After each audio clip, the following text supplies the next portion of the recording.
Do you want your clients to stick to you like glue? Today, I'm going to share with you the 5-step framework for becoming irresistible. You don't want to miss this episode of the Daily Dose of Dave on the Inside BS channel. Hey now, it's Dave Lorenzo. I'm the Godfather of Growth. And today, we're talking about how to become irresistible. We're using this in the context of connecting with your clients and being the type of person who clients cannot imagine a world without. Think about that for a moment. Our goal is not just to attract clients, provide them with a valuable service for their hard-earned money. Our goal is to become irresistible, to become someone our clients cannot imagine a world without. That's compelling. And I'm going to give you the 5 steps to becoming irresistible to any client. Now, this framework is important. In fact, I would say it's critical for you if you want to make more money, and you should teach this to everyone in your organization. If this framework became the way you are known as doing business, this will be the most compelling opportunity you have as a CEO today to become irresistible to your clients, to have every employee become irresistible to your clients. Okay, here's your 5-step framework for becoming irresistible. And each of these steps starts with the letter F. I did that on purpose. I did that so it's easy to remember. So step number 1 is frequency of communication. If you want to become irresistible to your clients, you have to communicate with them with great frequency. Let me ask you this question. How often do you speak with the most important person in your life? Think about your spouse or your father or mother or your sister or brother or your key employee, your number one employee, or your business partner. Nikki G, and I speak every day, several times a day. My wife and I speak several times a day. My kids and I speak several times a day because they're important to me. These people are the most important people in my life. If I don't speak to them with frequency, our relationship gets weaker. So frequency of communication builds trust. Frequency of communication continues to maintain trust once it's built. You need to communicate with your clients more frequently than you're currently talking to them, than you're currently communicating with them. And that frequency of communication not only is direct communication, but it can also be iterative or indirect communication. So calling your clients once a month, someone from your company should be calling your clients once a month. That's a no-brainer. But also sending them things in the mail. The mail is a phenomenal way to connect and communicate with clients. People read their mail. Email still works for client communication. And even if only 10% of your clients read an email from you that goes out, say, once a week, that's 10% of people you're continuing to build a relationship with on a regular basis. That's a deepening of a relationship. Frequency of communication builds trust, and that's step 1. Increase the frequency of communication. Step 2 is become friction-free. That's the second F in this process. Are you easy? Is it easy to work with you? Stop throwing up barriers. Stop forcing your clients to jump through hoops to work with you. Be easy to work with. It should be a no-brainer. It should be super easy for clients to place an order with you. It should be super easy for clients to return a product to you.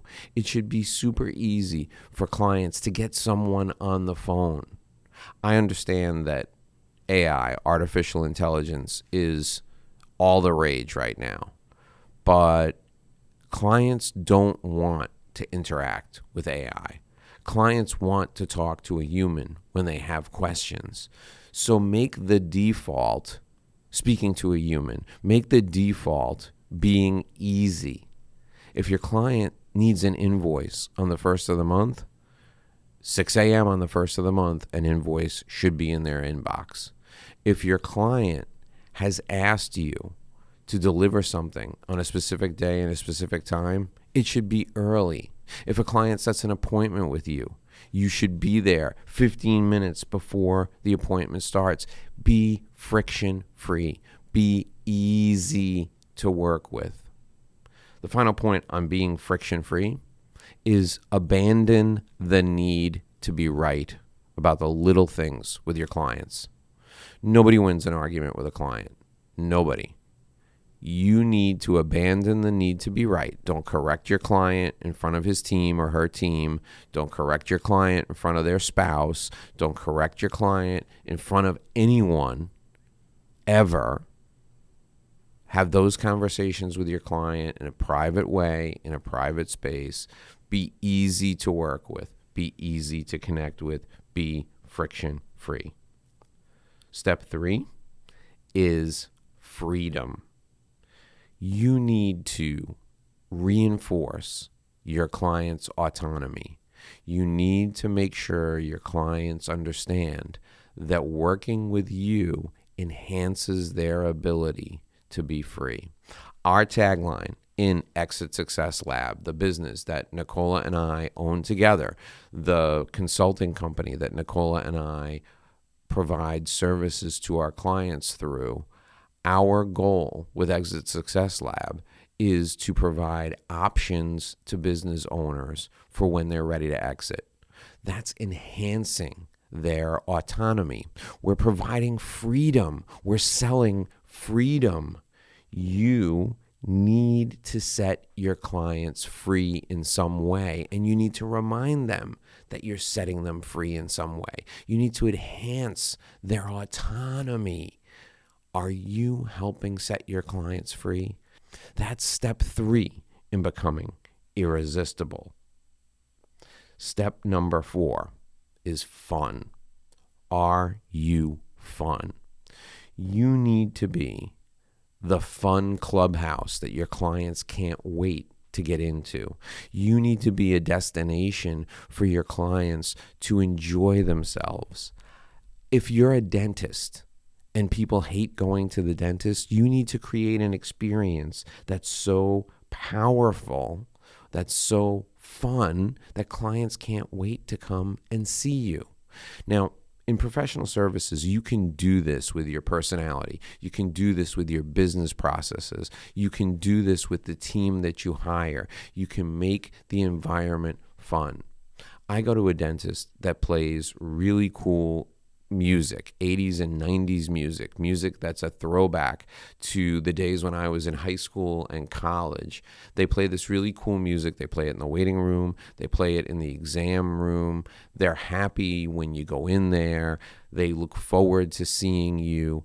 The hygienist, the dentist, the staff, they all know something about you as a person, and they know these things because when you join them for the first time, they ask you to come in 15 minutes early, and they do an intake interview that asks you personal questions. They ask you for the names of the members of your family. They ask you what your favorite music is. They ask you to name some songs that you really like. They ask you about sports teams or hobbies. They ask you about all these things because when you come in, they know that going to the dentist is an apprehensive experience. They want to create a different environment for you.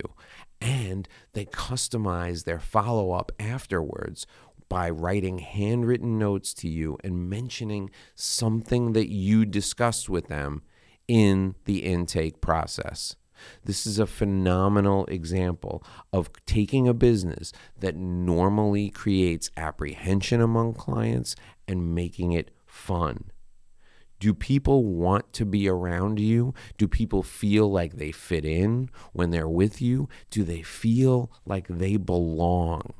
This sense of fun is incredibly powerful. It's incredibly impactful. And it's an environment that you must create if you want to be irresistible for your clients. Step number 5 is becoming the foremost authority. This is the final F in the process. Becoming the foremost authority. You need to enhance your credibility. You need to be the person that people are proud to work with. How can you become the foremost authority? Well, first and most importantly is social proof. Having testimonials or letters of recommendation from clients and people in the community that everyone respects, that will enhance your credibility. Second, published works, writing things that people in the industry read and cite, becoming an authority in your industry through publishing, whether it's written word, whether it's videos, whether it's audio programs like a podcast, becoming a thought leader, developing new ideas and publishing them in your industry makes you a foremost authority. And that's the 5th F in this process. So here's the questions you should be asking yourself in order to determine whether or not you're irresistible. Number 1, how often do you talk to the most important person in your life, your clients? What's your frequency of communication? Number 2, are you friction-free? Is it easy to work with you? Number 3, do you set your clients free? Do you offer your clients freedom and autonomy? Number 4, are you fun? Is it fun to work with you? Is your business fun to be around? Are you a fun person for your clients? And number 5, are you the foremost authority in your industry and in your business? Answering these 5 questions will help you become irresistible to your clients. Work on these 5 questions today, tomorrow, and every day, because this is how you develop deep, meaningful relationships. This is your Daily Dose of Dave. I'm Dave Lorenzo, the Godfather of Growth. We'll see you right back here again tomorrow at 6 a.m. Thanks for listening to this edition of the Inside BS Show. My name is Dave Lorenzo. If you'd like to apply to be a part of our community, please join us by completing your application directly with me on the phone. You can call me at 786-436-1986, 786-436-1986. I can't wait to speak with you. Join us by calling me today.